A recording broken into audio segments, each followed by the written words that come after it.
சமூக நீதியை நிலைநாட்டன்னு சொல்லிட்டு அத குழி தோண்டி புதைச்சிட்டாங்க. பேசுவது சமூக நீதி, இழைப்பது சமூக அநீதி. இந்த அரசியல் பிழைப்புவாதத்தை நிராகரிப்போம். இந்த நிலை மாறிட வாக்களியுங்கள் தாமரை சின்னத்திற்கு.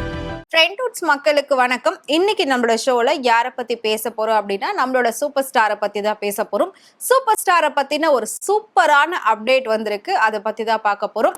ஸோ சூப்பர் ஸ்டார் அப்படின்னாலே சின்ன குழந்தைகள்ல இருந்து பெரியவங்க வரைக்கும் எல்லாருக்குமே ரொம்ப பிடிக்கும். கிட்டத்தட்ட 70 வயசையும் தாண்டி ஹீரோவா நடிக்கக்கூடிய ஒரு வாய்ப்பு எல்லா நடிகர்களுக்கும் அமையுமா அப்படின்னு கேட்டா கண்டிப்பா அமையவே அமையாது.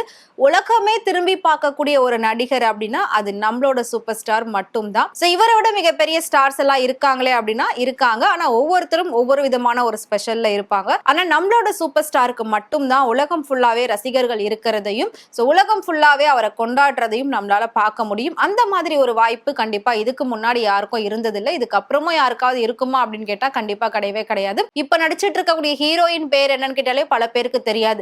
அவங்க ஆல்ரெடி என்ன படங்கள் பண்ணிருக்காங்க அப்படின்னு கேட்டாலும் தெரியாது. பாலிவுட்ல இருக்கிற பல படங்களை நாம பாக்குறோமா அப்படின்னு கேட்டா கண்டிப்பா கிடையவே கிடையாது. ஆனா இன்னைக்கும் உலக நாடுகள்ல சூப்பர் ஸ்டாரோட படங்களுக்கு டிக்கெட் வாங்குறதுக்கே அவ்வளோ பேர் கியூல நிக்கிறத நம்மளால பார்க்க முடியுது. அந்த அளவுக்கு உலகம் ஃபுல்லா ஃபேன்ஸ் இருக்காங்க இவருக்கு. இவருடைய இந்த திரை பயணம், இந்த சினிமா வாழ்க்கைய 50 வருஷம் கம்ப்ளீட் பண்ணிருக்காரு. அதையும் கொண்டாடக்கூடிய விஷயமா பல நல்ல விஷயங்கள்லாம் அவங்க செஞ்சிட்டு இருந்தாங்க. சூப்பர் ஸ்டாருடைய மனைவி லதா ரஜினிகாந்த் இவங்களும் பாத்தீங்கன்னா நிறைய நல்ல திட்டங்கள்லாம் பண்ணியிருந்தாங்க. இவருடைய 50 ஆண்டு நிறைவு பயணம் அப்படின்னு சொல்லி நிறைய நல்ல திட்டங்கள்லாம் பண்ணியிருந்தாங்க.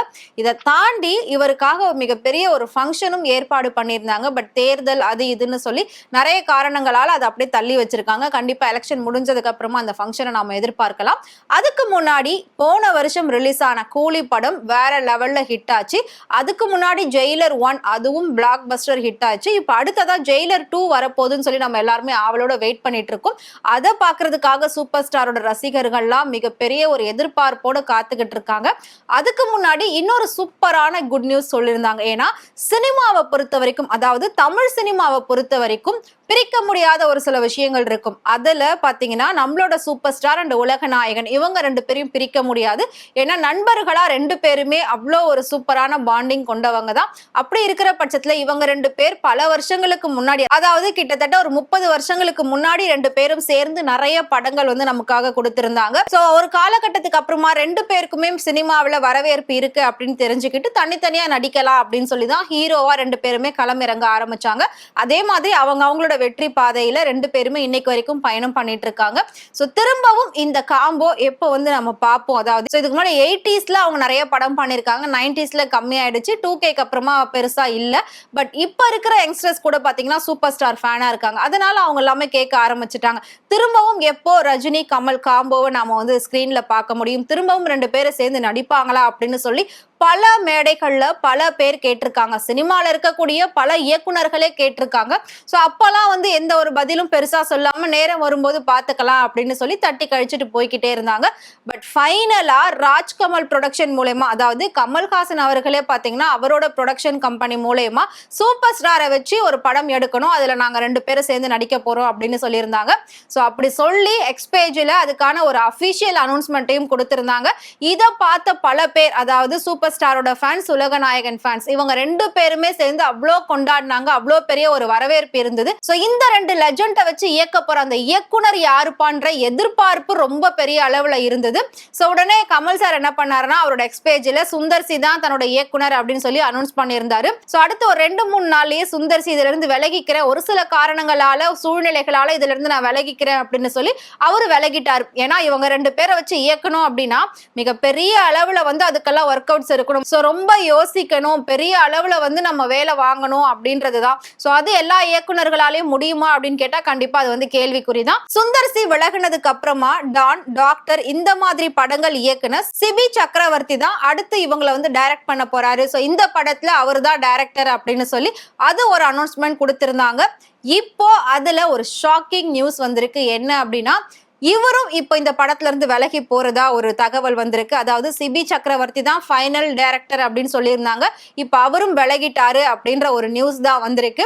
அவர் விலகிட்டாருன்னா அடுத்து யாருப்பா வந்து இந்த படத்தை டைரக்ட் பண்ண போறா, இவங்க 2 பேரை சேர்த்து எடுக்க போறது யாருப்பா அப்படின்னு சொல்லி எல்லாருமே கேள்விகள் கேட்டுட்டு இருந்தாங்க. சோ இப்போ ஃபைனலா பாத்தீங்கன்னா அஸ்வத் மாரிமுத்து தான் இவங்களை வச்சு படம் எடுக்க போறதா சொல்லியிருக்காங்க. ஓமை கடவுளே மூலமா இயக்குனரா அறிமுகமானவர் தான் அஸ்வத் மாரிமுத்து. அதுக்கப்புறம் ஒரு சில படங்கள் பண்ணியிருக்காரு. இப்போ இந்த 2 பெரிய ஜாம்பவான்களை வச்சு அவரால் இயக்க முடியுமா அப்படிங்கிறது எல்லாருமே கேள்வி கேட்டுட்டு இருக்காங்க. ஏன் அப்படின்னா இவங்களை வச்சு இயக்கணும் அப்படின்னா அதுக்கு இன்னும் பல நாட்கள் ஆகும். இன்னும் நீங்க வந்து கதையை ரெடி பண்ணணும், நிறைய விஷயம் இருக்கு. ப்ரீ ப்ரொடக்ஷன் ஒர்க் அவ்வளோ இருக்கும். ஏன்னா ஆல்ரெடி 2 டைரக்டர் மாறிட்டாங்க. அவங்க என்ன பிளானிங்ல இருந்தாங்கன்னு நமக்கு தெரியாது. அடுத்து புதுசா வரவங்க என்ன பிளானிங்ல இருக்காங்க அப்படின்றதும் நமக்கு தெரியாது. அப்போ இன்னும் இந்த படத்துக்கான எந்த ஒரு ப்ரீ ப்ரொடக்ஷன் ஒர்க்குமே ஸ்டார்ட் ஆகல. நாம எப்பதான் அவங்கள பார்ப்போம்? கண்டிப்பா அப்போ 2026ல அது பாசிபிள் இல்லை அப்படின்ற மாதிரி ரசிகர்கள்லாம் மிகப்பெரிய ஏமாற்றம் அடைஞ்சிருக்காங்க. இந்த படம் நம்மளோட சூப்பர் ஸ்டாருக்கு 173வது படம். இதை வந்து பிரம்மாண்டமா கொடுக்கணும் அப்படின்னு சொல்லிதான் சினிமாவே ரொம்ப மிகப்பெரிய அளவுக்கு பிளான் பண்ணிட்டு இருக்காங்க நிறைய பேர். முக்கியமா இதுல இசையமைப்பாளரா அனிருத்தா இருக்காரு. இந்த படத்துடைய டீசர் ப்ரோமோ அப்படின்னு சொல்லிட்டு 2 பேரோட வச்சு நெல்சன் வந்து அந்த ப்ரோமோவை எடுத்திருந்தாரு. வேற லெவல்ல இருந்தது. அதை பார்த்து பல பேர் இதை ரீக்ரியேட்டும் பண்ண ஆரம்பிச்சிருந்தாங்க. சோ அந்த அளவுக்கு அந்த ப்ரோமோ சூப்பரா இருந்தது. பட் நெல்சனை ஏன் இவங்களை வச்சு இயக்க கூடாது அப்படின்னு சொல்லி நிறைய ரசிகர்கள் கேள்வி கேட்டுட்டு இருந்தாங்க. சோ அதுக்கு பாத்தீங்கன்னா ஆல்ரெடி இப்ப அவர் வந்து ஜெயிலர் 2ல கமிட் ஆயிருக்காரு. அந்த படத்தை நல்லபடியா முடிச்சு அந்த படம் வெளியில வந்ததுக்கு அப்புறமா தான் அடுத்த படத்தை பத்தி யோசிப்பேன் அப்படின்னு சொல்லிட்டாரு. சோ ஜெயிலர் 2 படம் கூடிய சீக்கிரம் ரிலீஸ் ஆக போகுது. ஆனா சூப்பர் ஸ்டாருடைய 173வது படம் அந்த ரஜினி கமல் காம்போ ரீயூனியன், அதாவது RK அண்ட் KH இவங்களோட ரீயூனியன் நாம எப்போ பார்ப்போம்னு சொல்லி ரசிகர்கள்லாம் வெயிட் பண்ணிட்டு இருக்காங்க.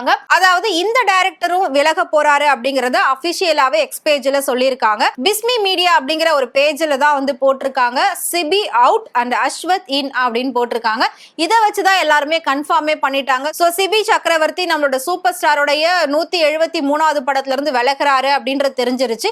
அடுத்ததா அஸ்வத் மாரிமுத்து டைரக்டர் தான் உள்ள வராரு அப்படின்றதும் தெரிஞ்சிருச்சுன்னு சொல்லி எல்லாருமே கமெண்ட் பண்ணிட்டு வராங்க. இந்த இயக்குனராவது இந்த படத்தை முழுசா இயக்குவாரா அப்படின்றத நாம வெயிட் பண்ணி பார்க்கலாம். சோ உங்களுக்கு சூப்பர் ஸ்டாரை பிடிக்கும் அப்படின்னு நினைச்சீங்கன்னா மறக்காம அவரை பத்தி கமெண்ட்ல சொல்லுங்க. இதே மாதிரி சினிமாவை பத்தியும் சினிமா நடிகர் நடிகைகளை பத்தியும் டே பை டே இன்ட்ரெஸ்டிங்கான இன்ஃபர்மேஷன் தெரிஞ்சுக்கணும் அப்படின்னு நினைச்சீங்கன்னா மறக்காம ஃப்ரெண்ட்வுட் சேனலை ஃபாலோ பண்ணிக்கோங்க.